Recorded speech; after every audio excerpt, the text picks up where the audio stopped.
বহু প্রচলিত একটি শব্দ হলো শবে বরাত। শবে বরাত শাবান মাসের 15 তারিখের রাত্রিতে মানানো হয়।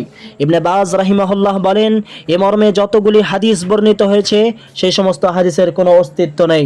ইবনে কাইয়িম রাহিমাহুল্লাহ বলেন, শাবান মাসের 15 তারিখের রাত্রিতে অর্থাৎ শবে বরাতের রাত্রিতে নামাজ পড়া, ইস্তেগফার করা ও দোয়া করার মর্মে যে হাদিসগুলি বর্ণিত রয়েছে তার অধিকাংশই নিতান্তই জাইফ অর্থাৎ বানাওয়াটি হাদিস।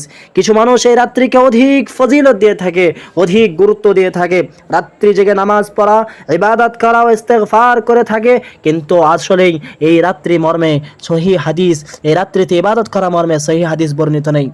এই রাত্রিকে কেন্দ্র করে ঘর বাড়ি কবরস্থানকে সাজানো, প্রত্যেক বাড়ির প্রত্যেকেই সকলেই কবরস্থানে যাওয়া, কবরস্থানকে আলোকিত করা, চেরাগ জ্বালানো এবং রাত্রিতে মৃত ব্যক্তি বাড়িতে ফিরে আসবে বলে ধারণা রাখা এবং মৃত ব্যক্তিদের ঈদ বলে ধারণা করা, ওই দিনকে হালুয়া রান্না করা, সারা রাত চক্কর দেওয়া, রান্না করা, বিভিন্ন প্রকারের খাবার দাবার রান্না করা, ফাতিহা খানি করা এবং মৃত ব্যক্তি বাড়িতে ফিরে আসবে তাই তার পছন্দের খাবার রান্না করা।